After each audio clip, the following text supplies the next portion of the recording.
That's what I'm saying when people say that. It's just like, well, okay, well, maybe she didn't, but I loved her.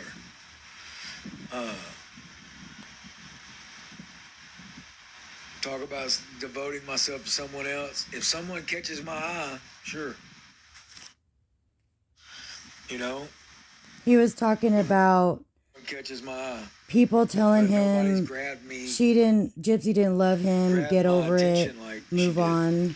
And he's saying that even though she didn't love him, he loved her. That's very obvious. This is what it is. Maybe for the wrong reasons. My intentions were real, and I can live with that.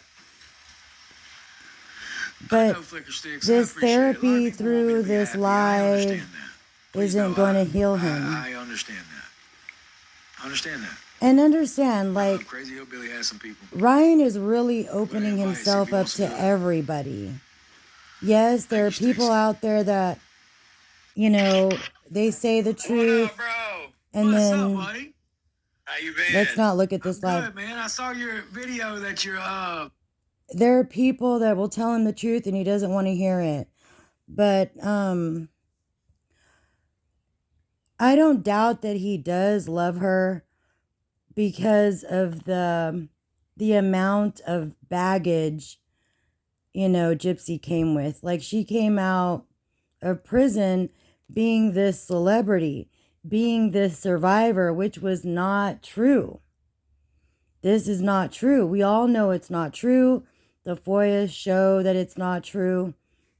We all know that she manipulated Nicholas Godejohn, that has autism, into murdering her mom.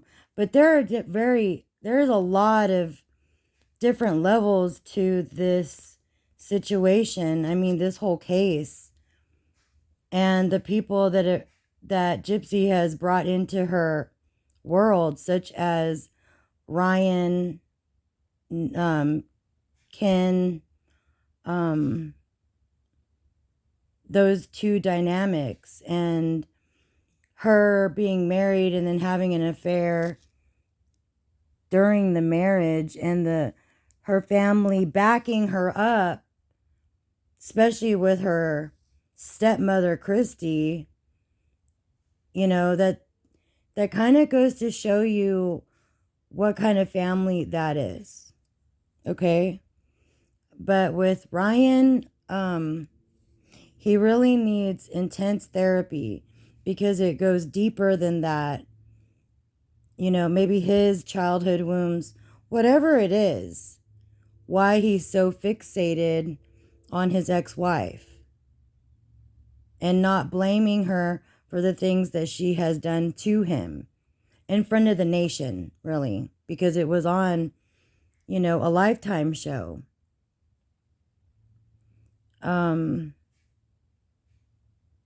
And I'm starting to understand, too, these people don't think they have a problem. And we all know that they do. And they're running around here in the free world acting crazy. But crazy has a label on it. Whether Ryan is suffering from depression or obsession, he needs to kind of, you know, check himself in.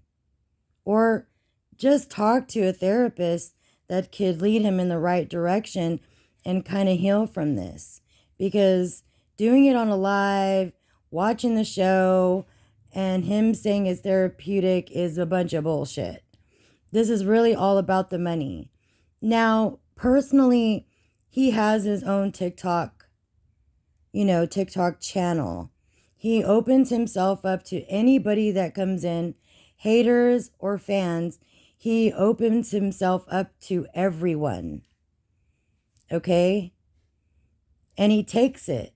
And he takes the criticism. And he tries to ignore it. He tries to do all of this. But people with really good intentions that are pointing out, you know, what is wrong, he needs to take that into consideration. Because I don't think, you know, you looking at the fucking television talking about the stupid show is healing. It's just another scam, another form to get money from your fans. You can get money from your fans, but please, dude, make it honest, make it memorable, make it a good thing instead of a negative thing in the past. You know, even if he doesn't have, malicious tea on Gypsy, Gypsy never showed him that herself like that. He didn't know anything about Demona. He didn't know none of that. He didn't know none of that. But he went into it marrying a mommy schmurderer, accepting that, well, maybe she changed and, throwing himself at her in so many ways than one. He was attracted to something there. Attracted to something, and no one is ever going to fill those shoes. Now he's really stuck. He's really stuck. He's really stuck in the past that he probably will never get out of if he doesn't get any therapy, some intense therapy. And he's still talking about it. He's still talking about it with them. He'll talk about himself, and then he'll talk about the good old days, and then he'll answer some questions. It's the same repetitive situation. What is the definition of insanity? Doing the same thing, expecting a different outcome. It isn't going to happen. It's not going to happen. And he needs to stop lying to his fans or people or the general public about him not watching something when he clearly has. He clearly has. And it's just for the money. So, yeah, I'm not going to click it. I'm not going to click that live. I've already heard enough because it's the same repetitive bullshit all the time. It's the same repetitive shit. Thank God I'm not listening to that laugh. Ew. Anyways, guys, that's it.